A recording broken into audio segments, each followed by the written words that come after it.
And now, the Lowe Post. Welcome to the Lowe Post podcast live from a very small room in our South Street Seaport studio, where I am thrilled to be joined by NBA champion, All-Star? All-Star. Don't do that. No, I was never an all-star. Well, you should have been an all-star. I felt so, but it's okay. Richard Jefferson, how you doing? It's good. I'm glad you used the word thrilled. That's a word that's not often used in reference to me. People excited to be around me, so I'm glad you're the one. I don't think that's true. I think you're being self-effacing. But so here's what happened to me last night. Are you ready? Please tell me.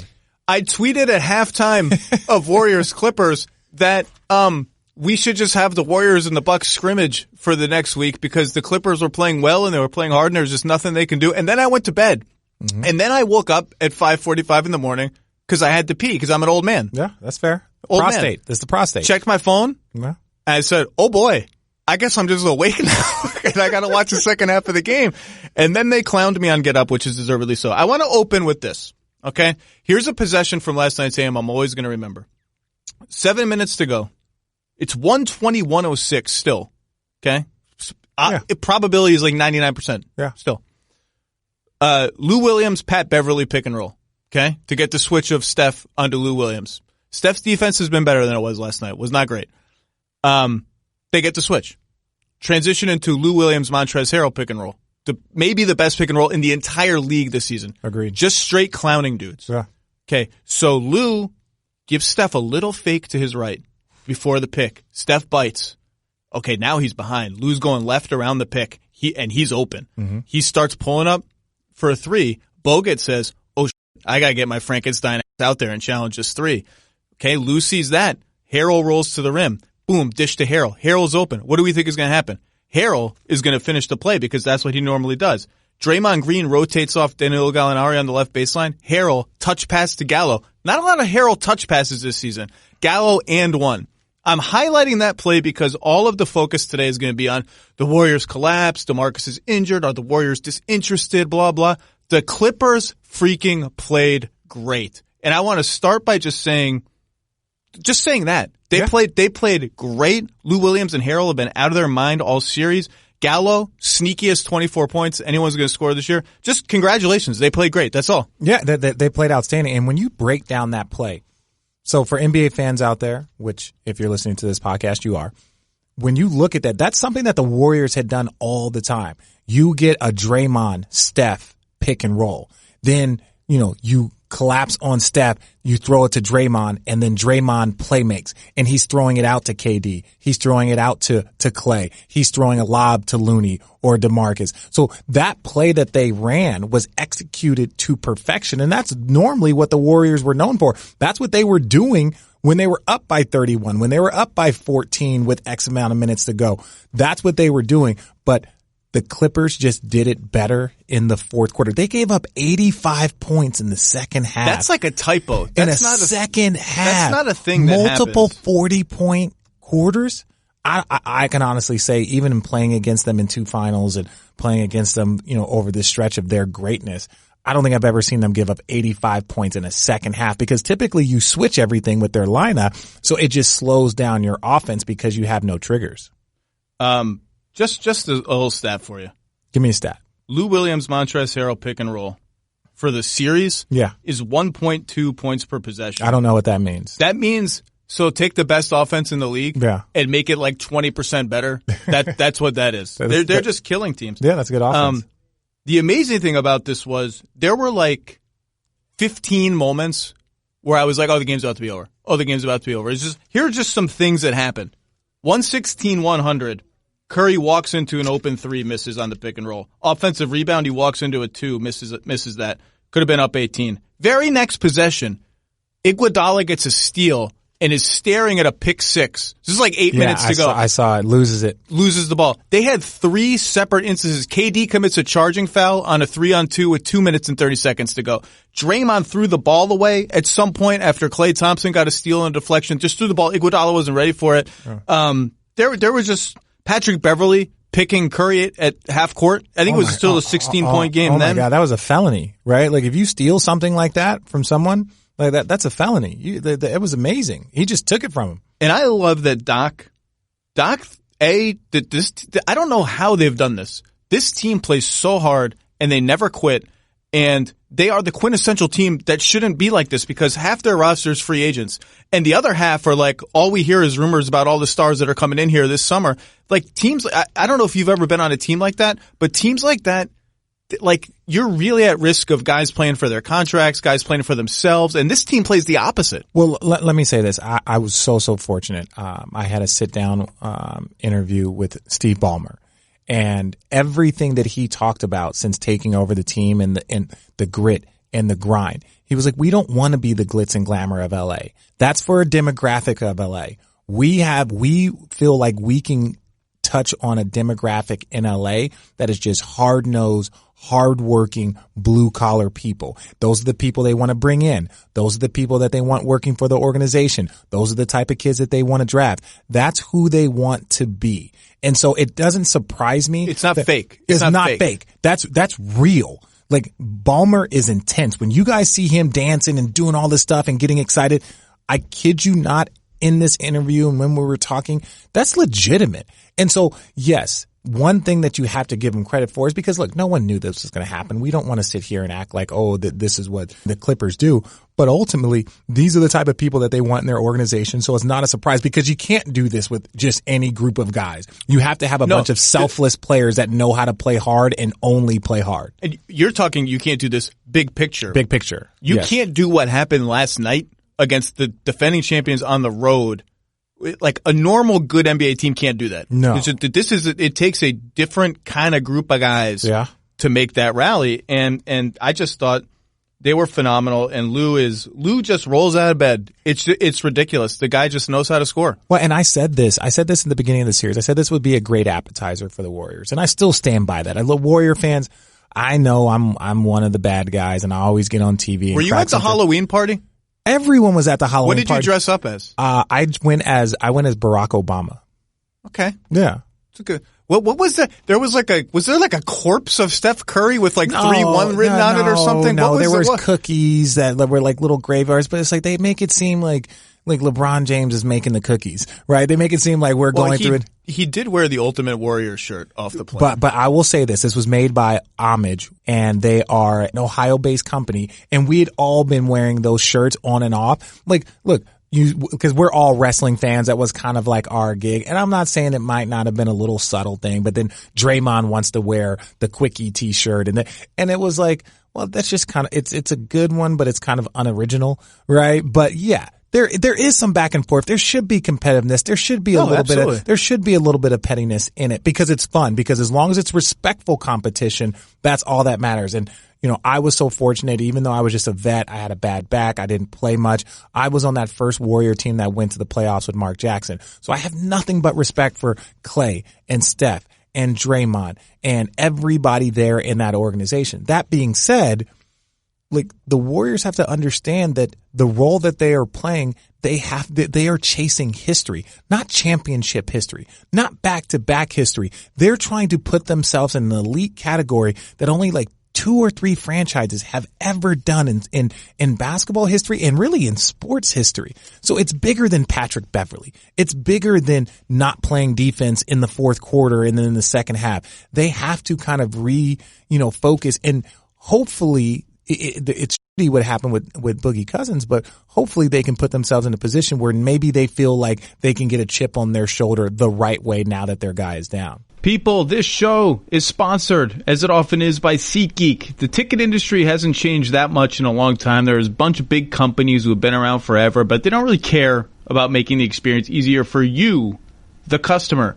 SeatGeek is there to change all that. It has 50,000, actually more than 50,000 5-star reviews in the App Store, and it's focused on making your experience easy. It pulls in millions of tickets from all over the web. It's one-stop shopping. You don't have to click around to a million sites out of fear that you've missed a really good deal. It rates each deal on a scale of 1 to 10. It has an interactive seat map. It has green dots for good deals, red dots for less good deals. It's very simple. Every purchase is fully guaranteed, so you can shop for tickets on SeatGeek with confidence. It is by far the easiest way I've found to shop for tickets. Whenever I have a friend from out of town, I need to buy him a ticket to a game, I go there. They've helped me with Broadway shows, comedy shows, you name it. Everything, they have it. Best of all, my listeners get $10 off their first SeatGeek purchase. All you have to do, Download the SeatGeek app. Enter promo code Lowe, L-O-W-E, my last name, the name of this podcast. Bam, $10 off your first SeatGeek purchase. Remember, that's promo code Lowe, L-O-W-E, for $10 off your first SeatGeek purchase. So here's what I'll ask you. Tell me. As someone who knows more about the NBA than I'll forget today. Set aside Cousins. Set aside the sort of drama of losing a 31-point lead. Set aside Beverly getting into KD's head a little bit. Yeah. What did you see in the game that would make you worried as a Warrior fan? Was something X's and O's, something schematic, something that aside from all the sort of noise that actually you would take to games 3 and 4 in LA and think, okay, I want to see that get better. I'm interested how they adjust to that. Nothing. But you want to know if I'm a Warrior fan, no different than your team has a bigger picture in mind. The Warrior fans should have a bigger picture in mind. If you play Houston in that second round, if you think Lou Williams is busting your ass, if you think Patrick Beverly is a problem, what do you think's going to happen with Chris Paul and James Harden? Look, Klay Thompson, and it's not all on him. Andre Iguodala is not on him. It's done by committee. But Lou can't go for 30 plus and 11 assists. What will James Harden do to you? It'll be absurd. So you have to listen. We need to shut these guys down because the next backcourt is even better. It's even more talented. The next team that you could potentially face, you were up or you were down 3-2. And if it wasn't for an injury to Chris Paul, I think even the Warrior fans know that it would have been tough. For the record, because no fan base, this isn't even funny to say anymore. This has existed pre what happened late in the season. No fan base does angry like Utah. Okay, So in fairness, I'm not writing the Jazz off in that series. They looked really bad in game 1. They could not execute the Bucks Spurs defense on James Harden. They'll be better, but Houston is a problem. I picked Houston in 6 in that series. Houston is a bad matchup for Utah for many reasons. But I just want to, for the record, because I don't want 9,000 angry tweets from mean people in Utah. Hey, Utah. I love the city of Utah. Had a great time there. Really, really a lot of fun in Utah. But Utah fans, there's a difference between when we're talking basketball and being a fan of a particular team. Now, I'm not saying that your team can't do it. I was one of the leading people, Donovan Mitchell, for Rookie of the Year. I was one of the leading people. We disagreed on that one. Yeah, I stand by it. Was it because Ben Simmons was a fake rookie or because you just thought he was better? It was because of this. It's kind of like the most improved argument that you and I had. Heated. Yeah, it was heated. It got heated online.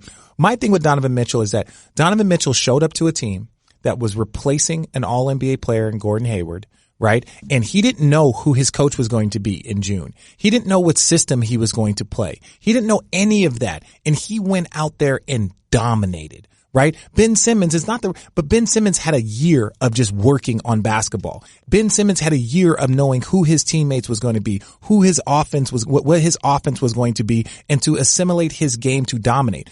Donovan Mitchell just showed up there as a rookie and was just like, here I am, NBA. And that to me, and look, he outdueled Paul George and Russell Westbrook in that first round. That just, to me, it strengthened the argument that he was the best rookie in the NBA that year. And in a way that, he didn't outduel them like making spot up threes and transit. He outdueled them like, okay, you guys are going to switch screens, give the ball to me, pick and roll, mismatch. I'm going to the hoop and you cannot stop me. It was so impressive. So when you look at that, to me, even now going back on it, when you look at what he did in the postseason and its continuation, I understand it's a regular season award, but who had a better rookie year? Who did more? Was it Ben Simmons or was it Donovan Mitchell? I voted for Ben Simmons. Yeah. That's why we don't like each other. I will say, last night's game, let's go back to the Warriors. Last night's game, I just can't remember a more stunning individual turnaround. Now, the Clippers had one 6 years ago, I think, in Memphis, when Nick Young hit 1,000 3-pointers in the fourth quarter. So, a little NBA history. That was the first time that a team had come back from down 20-something in the postseason since I played against the Boston Celtics, and we were up 25 going into the fourth quarter in Boston. And they hit 3 threes in like 4 possessions. This is 02, right? This is 02. 01. 01, my rookie year. Okay. So then all of a sudden it's a 15-point game with 11 minutes to go. That's not that bad. And so we ended up losing that game, right? But we still won the series. In right? 6. We won the series in 6. But it was one of those things that like, it can happen fast. What happened to us happened faster than what happened to the Golden State Warriors. So it can happen. You're playing against the best players in the world. If Lou Williams gets going, there's 10, 15 guys that if they get going, there's nothing you can do about it.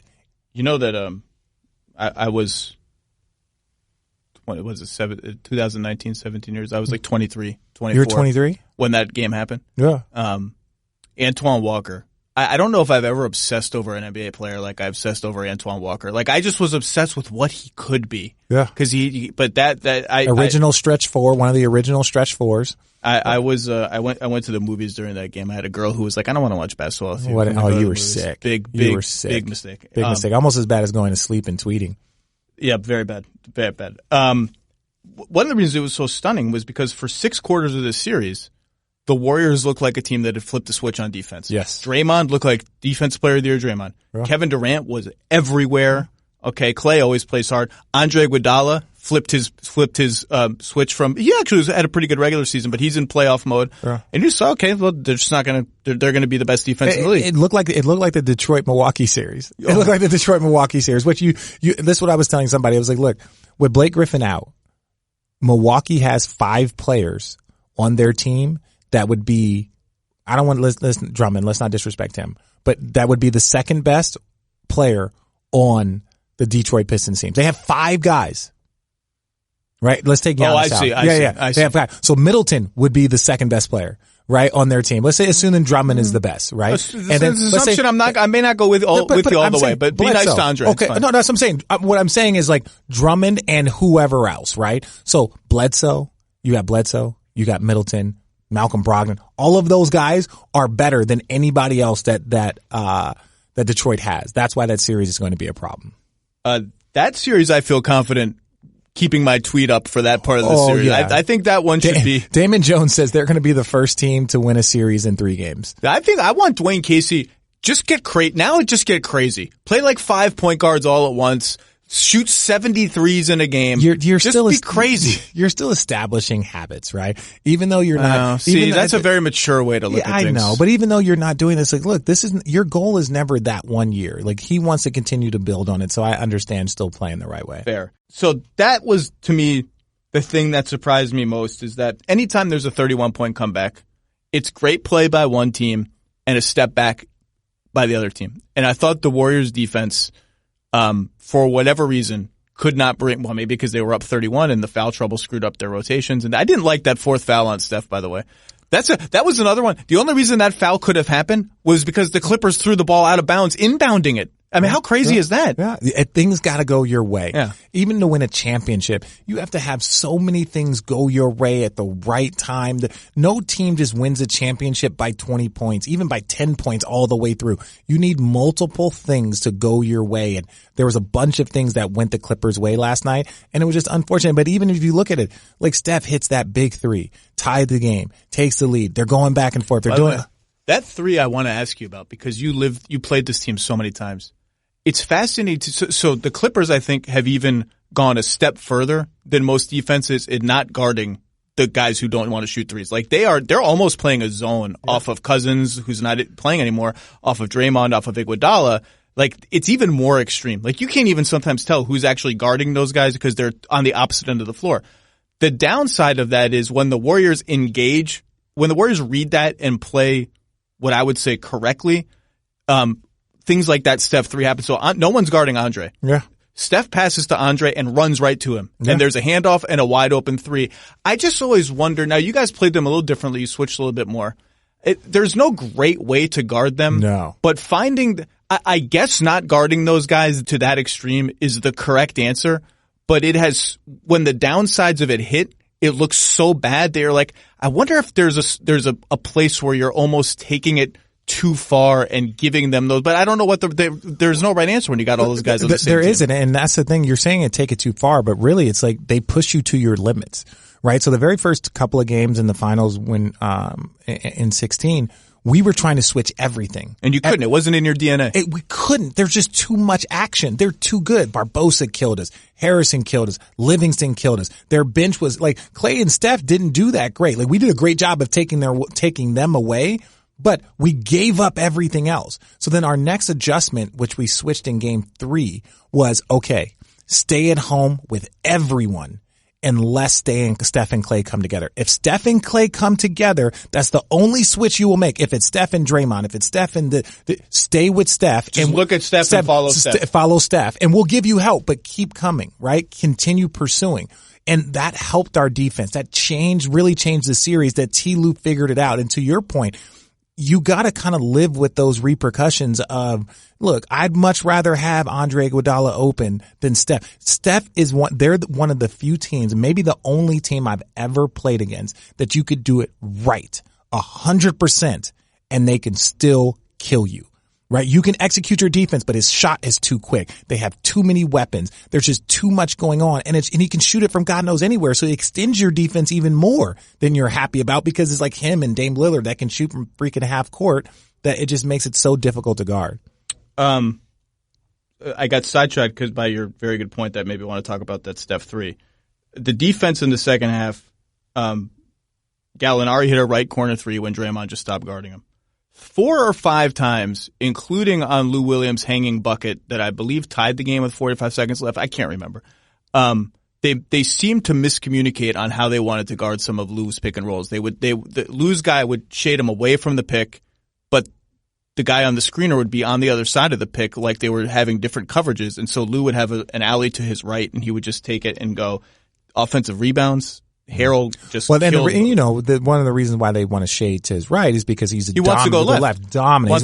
He's one of those few. But there was no one there to meet him on the right side, so you can't just give him daylight. I mean, that's not a good choice. But that's also credit to the Clippers for switching the screen. Like, they're trying to shade one, and you do it. So, and it's a credit to the Clippers because Lou and Montrez are so good.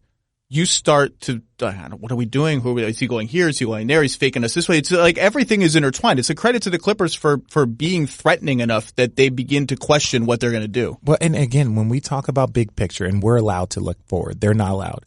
If you think a Lou Williams, Montrezl Harrell pick and roll is going to keep them up at night, and has been keeping them up at night, it should. What's going to happen when it's Clint Capella and it's Chris Paul and it's James Harden?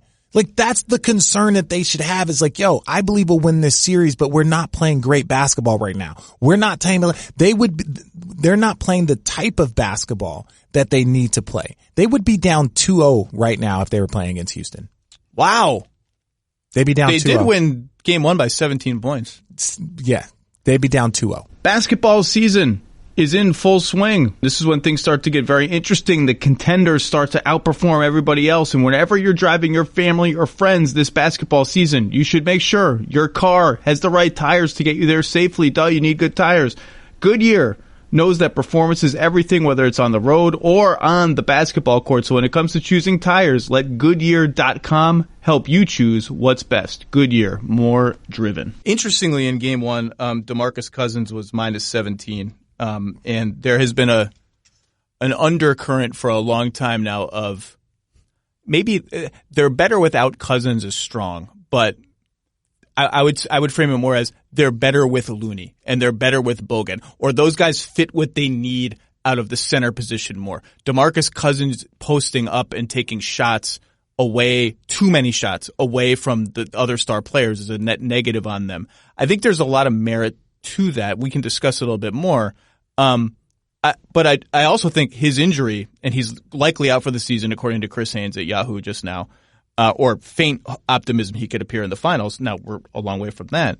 I think it does have some interesting ripple effects, but tell me sort of your morning after thoughts on what happens now to the Warriors. Well, look, when we ask about concerns, like, and you know, we were just talking about it on Get Up, it goes from them having a 94% chance of winning to them having an 88% chance of winning. And let me tell you why.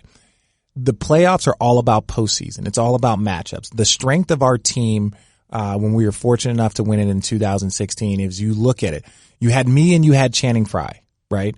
So if a team would go small, I would play. Right? So you look at we played against the Detroit Pistons in the first round. They had Tobias Harris. They had Morris. They had players that were kind of mid-range. Tweeners. Tweeners. So then I would play. Then you go fast forward to the Atlanta series. They had Al Horford and they had Paul Millsap. So then all of a sudden Channing Frye played and could step them away. Hit about 9,000 hit about 9,000 threes. Kevin Love hit about 9,000 threes, right? So that's what I'm saying. It gives you chess pieces. Then all of a sudden, and we get to the conference finals, and if it's Serge Ibaka or if it was Jonas Valanciunas, then Channing would play, right? Then we got to Golden State, and then I played, Channing didn't play. The point being is this: DeMarcus Cousins is a chess piece. When you lose a valuable chess piece, don't give me he's a minus 17 in game 1 against the Clippers. Show me what he is in a game against Steven Adams. Show me what he is in a game against Clint Capella or against Brook Lopez or against, Joel Embiid. Those are the places where you need that chess piece. The disrespect towards Ivica Zubac is not going to be tolerated on this podcast, my friend. Okay? Why? Is Magic Johnson here? No, I'm a Croatian by marriage, and he's a Croatian, so we're gonna temper that. How are you Croatian by marriage? I married a Croatian woman. Oh, okay, that's fair. It's my number 2 country. It is a beautiful country. Here's what I agree with you. So I think for a normal team, and the Warriors are not a normal team, but for a normal team, you need everybody to win the championship. True. You need everybody. The Heat needed a Mike Miller game. The Mavs needed a Peja Stojakovic game. You need everybody. Yeah. The Warriors got Cousins because of A, because he was available, and B, because of what happened in the Houston series. Yeah. When the Rockets switched everything. Now, they're not even switching everything anymore, but they switched everything. And the Warriors, for about 2.5 games, bogged down, played Houston's game. Kevin Durant missed an unusual number of mid-range shots that, frankly, it's Kevin Durant. That's why he's on your team, is to take those shots. Like, he missed an isolation 3 with like 2 minutes left last night. And I could hear the Warriors towards this is not how we play. I'm like, yeah, when he hits that 3 against Cleveland, everyone's like, well, this is not fair. This isn't fair that they have this guy. Yeah. So they got Cousins say, okay, you're going to switch everything against us. That means like Eric Gordon's going to be on DeMarcus Cousins at some point. Yeah. We're going to post his ass up. Yeah. Now they can't do that. That's not that interesting to me because I think they probably could have won that series even without that little 4 minutes of DeMarcus Cousins bullying guys. But it's a little bit interesting. What's interesting to me is they had settled into a rotation. So since KD got there, the only drama that we can manufacture about the Warriors from them, other than his free agency, is, well, okay, should they play Steph and KD together a lot and then have them on the bench together a lot? Should they stagger them? And Steve goes back and forth. And when they're not staggering them, the stagger people are like, hey, they've got to stagger them so there's one on the floor at all times and this and that. And they had found a nice middle ground, I thought, where they would sit together, but for a shorter period of time than they would have been like full on playing together. So they had this nice little, KD would come out with like 3 minutes, 2 minutes left in the first quarter. Steph plays the whole quarter. Second quarter, they're both on the bench, and they had Quinn Cook, Sean Livingston, Klay Thompson, so one of the starters, Andre, honorary starter, and Boogie. So a small line. Andre's the power forward, Boogie's the center. That lineup had kind of settled in. That's our bench lineup. And they would either play through Klay or a lot play through Cousins. Well, that's gone now. Yeah. And so I'm just curious sort of what that does to, is Klay enough? Does one of Steph or KD come on the floor there and do we go back to a full stagger? I mean, that's an interesting subplot to me. That was the longest. That's a subplot. That's a subplot. Look, this is the point that I took from your 2-minute spiel, your 2-minute, dissertation is this. Yes, most teams, if they lose a guy like that, they're done. And Portland, they won game 1. But the minute I was doing the Nets game when they lost Jusuf Nurkic, right? When they lost them. And my thing is this. Their season was over once that happened. That doesn't mean that they can't win a series. It doesn't mean they can't win games. But if they were really, and I thought that this team could really contend to get to the conference finals. I'm not saying that they won't make it there. I think they would need some things to go their way. But that kind of swagger, that intensity, you still got Dame Lillard. You still got CJ McCollum. You still got a lot there, but your season and the outlook of your season completely changed. That's how good the Warriors are. They can lose DeMarcus Cousins and there's no change in their focus. They just have to kind of recalibrate. That's how good they are. And people will never understand, especially as athletes, until you line up against those bad boys and you're trying to figure out the defense. Like again, the same defense that we employed in 2016 was unusable in 2017 because instead of like ball bouncing around on Harrison Barnes, it was ball bouncing around and then it was Kevin Durant. So there was no answer to the offense that they had and the talent that they have. And I still think they're going to win a championship. And I still think that if they play well, they don't even need to play great. If they just play well, they win 4-2 against anybody coming out of the East. And they still have the ultimate trump card, which is the death lineup with Draymond at center, which played 4 minutes last night, but would have played much more had Kevin Durant not fouled out. Yeah. And what I call the coma lineup with Sean Livingston and Andre Iguodala's place. I would like more of that. Like when they get pressed, that's the answer. More of that. Just more of that. But this is one of the things. So, and when they, in 16, like understand that the injury to Steph early on, right? Against, was it Portland? Well, who did they get Houston. hurt? Houston. No. Where he sprained his ankle. Or no, hurt his knee. Steph hurt his knee. Didn't he slip on the floor against Houston? I could be confusing Was it my in playoff Houston? seasons. It was either way. The next round, right? The next round, I think it was against Portland. Don't quote.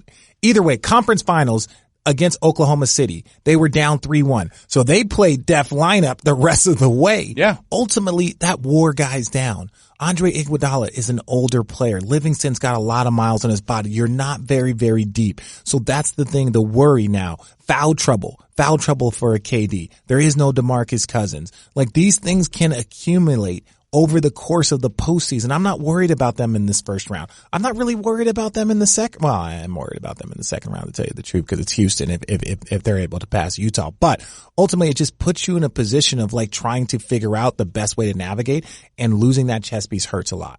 Yeah, it was interesting that they tried both Jerebko and Jordan Bell last night, because I think both of those guys will merit a look, particularly if you need a little more shooting. And we've talked about how they have a lot of lineups with like 3 dudes who can't shoot at all. So Jerebko could be an interesting piece there. We'll see. And credit to the Clippers again. It's kind of sad about the NBA that one of the first things I thought after watching the second half early this morning was, boy, this is exactly what the Clippers front office hoped for, because free agents could watch this and say, well, I could go there. And then I thought, why am I making this about July already? Why not celebrate this team that's on the floor doing this? Maybe they split one of the two in LA. Maybe it's 2-2 going back to Oracle, and now we're having fun. Yeah. Well, and that's part of it, because we're always in no different than we're thinking ahead. People in the Clipper world are thinking ahead. Oh, for sure. They're thinking that. Every basketball fan is like, yo, Lawrence Frank and Michael Winger, those guys are thinking ahead. Yeah, they're thinking ahead. And look, basketball, could you imagine? Let's just put this hypothetically. If KD were to leave, just KD, let's say they bring in Tobias Harris. So they bring in another good wing player. Obviously he's not Kevin Durant, he's not even an all-star, but Tobias Harris is just another wing player. They're going to have cap space. Well, I don't think Tobias is going back there, but just somebody like that. Somebody like that. A guy that can give you 15 points a game, right? Another version of Harrison Barnes, right? Imagine if that happens. No one knows. There would be no prediction for who would most likely win the NBA championship the next year. No, that's great for the game. So I have no problem looking forward to that. Some people in the league office just like smiled when you said no one knows there'd be. No one knows. Bomani Jones hasn't stolen in the studio from us yet, so I'm going to ask you one more question because I have you here. Take your time. Bomani's not going anywhere. I'm going to, but because I have to ask this question. We have 1 more minute. I've just been given a notification, an urgent memorandum. Where were you, and what was your reaction when you learned that Draymond Green was suspended for Game 5 of the 2016 Finals? Where was I? I